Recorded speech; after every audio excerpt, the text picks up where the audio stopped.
Good evening doctor सुजत साहब। आपका last session सुना, बहुत सारी बातें थी उसमें, जानकारी मिली मुझे। और ख़ास करके ये जो चमत्कार और जो फ्रॉड चमत्कार है जिनको आप एक्सपोज कर रहे हो, आपकी एक टीम है जो सबको एक्सपोज कर रही है, ये जान के बहुत अच्छा लगा। क्योंकि किसी की मजबूरी का लाभ उठाना और ऐसे ऐसे चमत्कार बता के लोगों को ठगना या भोले भाले लोगों को किसी और इस तरह से खींच के उसकी मजबूरी का दुरुपयोग करके पैसे से भी और मानसिकता से भी उनको लूटना, ये कुछ ठीक बात नहीं। ये एक बहुत अच्छा लगा आपका ये मुद्दा, सच में वो तारीफ के काबिल है। और भी कई बातें हैं जो उस दिन डिस्कशन में सामने आई है, जो अच्छा हुआ था कि उस दिन ओपन नहीं था, नहीं तो शायद हम बोले बगैर नहीं रह पाते। क्योंकि कुछ चीज़ें ऐसी होती है जो अपनी अपनी एक मान्यता में हमारे मन में घर कर गई होती है। 2-4 मुद्दा है जो मेरे हिसाब से कुछ उसकी सोच अलग निकलती है, तो वो शायद मैं आपसे डिस्कस करूं, शायद आपको अच्छा लगे, तो मैं बताना चाहूँगी। एक तो पहला बड़ा मुद्दा ये है कि जो परमात्मा भगवान जो पिता के समान है, परमेश्वर है, जो पिता जैसे हैं, और फिर भी हमें पीड़ा देते हैं, हमें तकलीफ देते हैं, हमारी तकलीफ़ों को वो मदद करने के लिए आते नहीं है। ये सारी चीज़ें एक मान्यता है। मेरे हिसाब से तो कोई भी धर्म हो, अगर जैन धर्म है तो जैन धर्म, फिर हिंदू धर्म, सनातन धर्म, जो सारे धर्म है उनके अपने अपने जो सिद्धांत हैं, उसमें एक बात बहुत ही खास है और कॉमन है। एक बात बिल्कुल कॉमन है कि सभी धर्म ने कर्म को बड़ा महत्व दिया है। कर्म के अधीन किसी भी व्यक्ति को उसके कर्म को भोगने या भुगतने के लिए छोड़ दिया जाता है। ये तो हम सब जानते हैं। जैसे कि राम हो, जैसे कि कृष्णा हो, किसी ने भी अपने कर्मों को भोगने के लिए किसी और का सहारा लिया ही नहीं। श्री कृष्ण जी ने बहुत कोशिश की थी कि महाभारत ना हो। बातचीत से उन्होंने ये जरूर संघर्ष किया कि बातचीत से मुद्दा टल जाए, तो उन्होंने टालने की कोशिश की थी। वो विदुर के यहाँ रुके थे, दुर्योधन को समझाने गए थे, धृतराष्ट्र को भी समझाने गए थे, लेकिन उन लोगों ने बात मानी नहीं थी।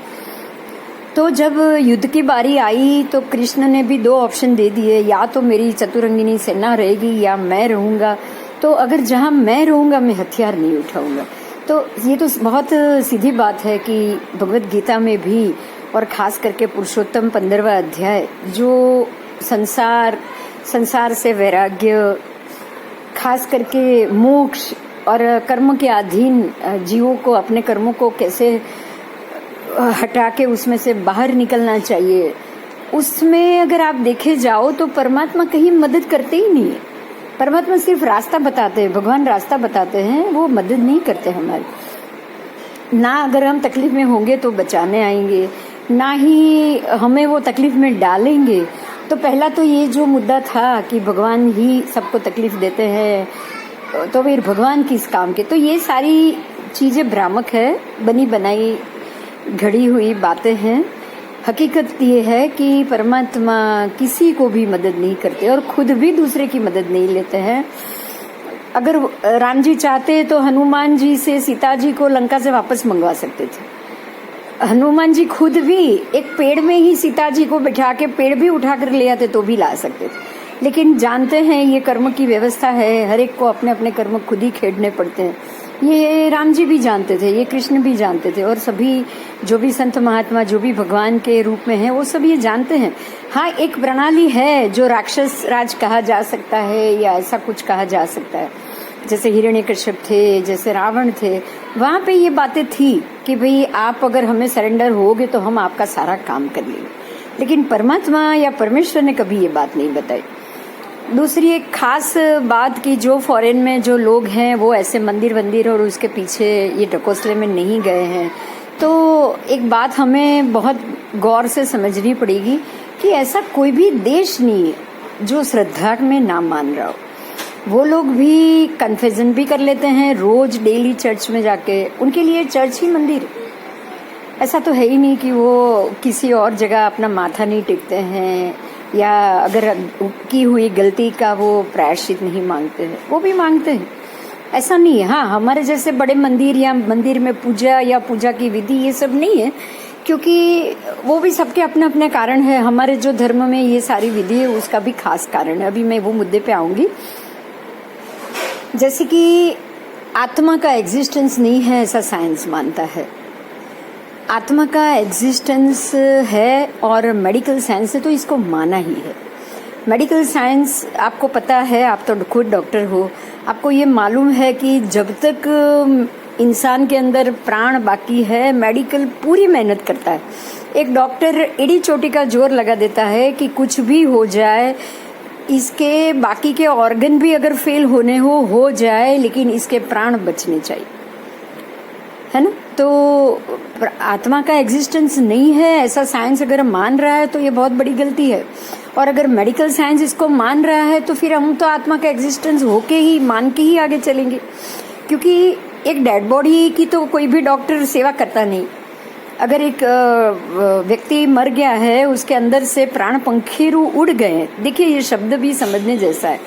प्राण एक पंखी है, जो उड़ जाए तो वापस अपने घोंसले में नहीं आता है।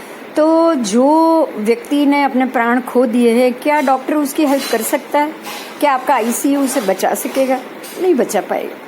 कितने भी वेंटिलेटर भी लगा दोगे तब भी नहीं। वेंटिलेटर पे रहा आदमी भी 2 दिन, 4 दिन, 6 दिन, 10 दिन ब्रेन हेमरेज हो तो ज्यादा से ज्यादा कितने दिन जिएगा? क्यों? क्योंकि उसके अंदर के ऑर्गन काम नहीं कर रहे हैं, इसलिए वो हेमरेज में से, कोमा में से बाहर नहीं आ रहा है। ये भी एक बात है। और दूसरा, अगर किसी के ऑर्गन काम कर रहे हैं, सारे के सारे ऑर्गन इंटेक है, फिर भी वो अपने प्राण को छोड़ देता है, ये भी एक बात है। तो ऑर्गन ही इम्पोर्टेंट है ऐसा नहीं, व्यक्ति के प्राण सबसे ज्यादा इम्पोर्टेंट है। और प्राण, अगर आप प्राण को मान रहे हो तो आत्मा की एग्जिस्टेंस अपने आप साबित हो रही। दूसरी एक बात है कि हम जो ऑर्गन को और उन सबको ही अगर हम कार्यशक्ति मानेंगे तो ऐसे तो बहुत सारे प्राण जो धर्म ने बताए हैं, 7 शरीर तो माना ही माना है। एक है जो आहार शरीर, चयापचय की प्रक्रिया का जठराग्नि और जठर का जो क्रिया है वो एक शरीर अलग है। उसके बाद जो इंसान प्राण जिसके शरीर में अंदर रह रहा है वो शरीर अलग है। उसके बाद जो इंद्रिय है, इंद्रिय भी आपको पता है कि प्राण भी हो सकते हैं, शरीर भी हो सकता है, लेकिन इंद्रिय नहीं हो सकती, ये भी पॉसिबल। तो ये भी एक अलग शरीर, क्योंकि आपको डफ एंड डम व्यक्ति भी मिलेगी जिनकी इंद्रिय काम ही नहीं करी है, जन्म से ही मुख बधिर, तो वो भी एक अलग शरीर है। उसके बाद जो श्वास और उच्छ्वास, ये भी हम देखते हैं कि वेंटिलेटर पे कई लोग रहने के बावजूद कुछ महीनों के बाद भी वो नॉर्मल ब्रीदिंग में आ जाते। तो श्वास और उसकी जो क्रिया है वो भी एक अपना शरीर है। फिर भाषा भी एक अपनी शरीर है, क्योंकि भाषा भी आप भी जानते हैं, हम भी जानते हैं कि अगर एक व्यक्ति कोमा में चला गया है 25-30 साल तक, वो भाषा का उपयोग नहीं कर सकता। चाहे वो जीवित है, वो जीवित भी है, वो सोया हुआ है, अपने दिमाग में वो सोच सकता है, वो सोच रहा होगा भी, लेकिन फिर भी उसको क्या हो रहा है क्या नहीं हो रहा है वो कुछ बताने के लिए काबिल नहीं होता है। तो ये सारे अलग अलग शरीर है। जैसे मन, अब मन के ऊपर आएंगे, ये बहुत बड़ी बात है जो मैं मेरे तरीके से आपको समझाना चाहूंगी। मन, बुद्धि और विचार, ये तीनों का कॉम्बिनेशन है। मन से खाली फीलिंग्स से भी हम जी नहीं सकते, बुद्धि का उपयोग उसमें होना चाहिए और बहुत जरूरी है। तो ये जो कॉम्बिनेशन है मन, बुद्धि और विचार तीनों का, यही है जो हमारे पूरे आत्मा का एग्जिस्टेंसी को प्रूव करता है। क्योंकि मन, बुद्धि और विचार उसी व्यक्ति का हो सकता है जो जीवित है। जो जीवित है उसके अंदर ऐसा कुछ है जो उसके मन को, उसकी बुद्धि को और उसके विचार के ऊपर पकड़ करके बैठा है। और जो डेड बॉडी है उसमें ये तीनों चीज नहीं होगी, ना मन होगा, ना बुद्धि होगी, ना विचार होगा, नहीं कुछ होगा। तो मन, बुद्धि, विचार का उपयोग करने वाला ही आत्मा है। आत्मा की एग्जिस्टेंस अपने आप साबित हो रही। किसी को बचाने के लिए पूरा मेडिकल साइंस एड़ी छोटी का जोर लगा देते, किसी भी इंसान को मरने नहीं देते हैं, वो उसको जरूर बचाते हैं। तो ये भी एक और बात हो गई। अब अगर हम आत्मा की एग्जिस्टेंसी को मान रहे हैं तो हमारे सामने और भी 2-3 ऑप्शन आ जाएंगे। अगर आपने उसको माना है तो उसके ऊपर लगे कर्म को भी मानना पड़ेगा, कर्म की जो व्यवस्था है उसको भी मानना पड़ेगा। उसके अलावा दूसरा एक टॉपिक है इसके साथ ही जो जुड़ा हुआ है, पूर्व जन्म, आने वाला जन्म। आपने एक सवाल किया था, 500 लोग एक ही समय पे जन्मे हो, लेकिन सबका ग्रह तो एक ही हो गया, लेकिन सबका रिजल्ट अलग अलग, ऐसा क्यों? इसका ही मैं आपको जवाब दूंगी कि 500 लोग एक साथ चाहे जन्मे हैं, लेकिन सबके पूर्व जन्म और उसके लगे हुए कर्म सब अलग अलग विषय, सब अलग अलग विषय। अगर पूर्व जन्म के हिसाब से अलग लगे कर्म के हिसाब से एक अगर मेडिकल लाइन में जाएगा, दूसरा इंजीनियरिंग लाइन में जाएगा, तीसरा हो सकता है वहां तक की आयु भी ना पाए, क्योंकि आत्मा की एग्जिस्टेंसी है, उसके ऊपर लगे हुए कर्मों की भी एग्जिस्टेंसी है। तो ये दोनों के हिसाब से वो व्यक्ति के लगे पुण्य, उसके पाप, उसके पिछले कर्म जन्म के लगे हुए कर्म, ये सब चीज को उसको भोगना ही भोगना, भोगना ही भोगना। तो ये चीज को हमें समझनी पड़ेगी और शास्त्र पाठों को भी हमें समझना पड़ेगा। जो 7 शरीर बता रहा है, आत्मा के सहित 7 शरीर, आत्मा के बगैर भी 6 शरीर, जो हाँ, ये शरीर सिर्फ एक शरीर नहीं है, उसके अंदर 6 शरीर अलग अलग। ये भी आपका मेडिकल साइंस प्रूव कर रहा है कि अगर ब्रेन डेड हो जाए तो भी इंसान कोमा में चला जाए तो भी 20-25 साल तक वो आराम से जी सकता है। अगर उसके किडनी जैसा ऑर्गन फेल हो जाए तब भी वो 15-20 साल तक डायलिसिस करा के भी वो आराम से जी सकता है। तो ये सारी चीज जो साइंटिफिकली प्रूव है तो उसको हमें मानना चाहिए।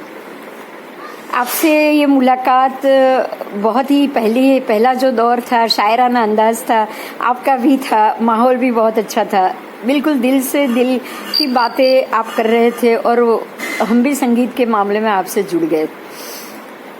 जो लास्ट सेशन हुआ उसमें आपका अलग रूप दिखने को मिला। तो मैं चाहती हूँ कि आप इतने दिल से बिल्कुल फ्रैंक हो, बिल्कुल अटैचमेंट वाले हो, फीलिंग वाले हो। आपको अपनी अंतिम समय में सबसे पहले आपकी बेटी याद आई, क्योंकि प्रेम, अटैचमेंट और दिल से जुड़ा हुआ नाता, तो ये दिल से नाता जुड़ना, किसी के लिए जी का खींचना, किसी को याद करना, किसी को ऐसे समय में याद करना, किसी से प्रेम करना, ये सारा आत्मा की एग्जिस्टेंस ही है। एक डेड बॉडी हो ये बिल्कुल नहीं कर सकता, एक कोमा में गया हुआ इंसान भी ये बिल्कुल नहीं कर सकता। तो अगर आप आत्मा के एग्जिस्टेंसी को अगर मानोगे ना, तो ये सारी बातें अपने आप प्रूव हो जाएंगी। और दूसरी एक सबसे बड़ी बात, अच्छी बात ये है आपकी कि जो चमत्कार है जो इंसान के थ्रू हो रहा है वो गलत हो सकते हैं, लेकिन बाकी जो जैसे कि मीरा का कृष्ण के मूर्ति में समा जाना, या फिर मीराबाई तो हम जानते ही है, जो सांप का फूल की माला बन जाना, या फिर नरसिंह मेहता के साथ जो प्रसंग हुए, ये सारे भी चमत्कार थे, लेकिन वो मानव सर्जित नहीं थे, वो अपने आप नेचुरली, कुदरती या दैवी योग से हुआ था। तो उसमें मैं समझती हूँ कि वो शक्य है, हाँ, लेकिन मानव सर्जित अपने आप किसी को भ्रमित करने के लिए अगर कुछ हो जाए तो ये जरूर गलत है। और ये ऐसे गलत चीजों का पर्दाफाश होना चाहिए। अबूझ लोगों को ये पता होना चाहिए कि ये सारी चीज एक फ्रॉड हो सकती है, लेकिन भगवान अगर ऐसा सोचे कि कोई मर जाए तो मर जाए, या फिर ये सोचे कि अगर तू मेरे शरण में आएगा तो ही मैं तुझे बचाऊंगा, ये सारी भ्रामक बातें हैं। परमेश्वर है, वो पिता तुल्य है, वो अपने बेटे को अपने आप चलने देगा। वो ये बोलेगा, ये सोचेगा तू अपने आप अपने ऊपर के सारे कर्म हटा के तू मेरे पास आ, वो यही बोलेगा कि तू, तेरी स्कूल तेरी है, पढ़ाई तेरी है, तू ही अपने रास्ते पे चल। वो आपको गाइड करेंगे, बस आपको मदद नहीं करेंगे।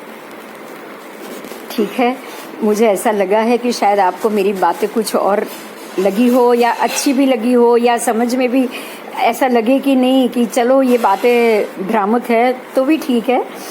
हम आपके सामने आके चर्चा करेंगे भी, सबके सामने भी अगर करनी होगी तो भी चर्चा करेंगे।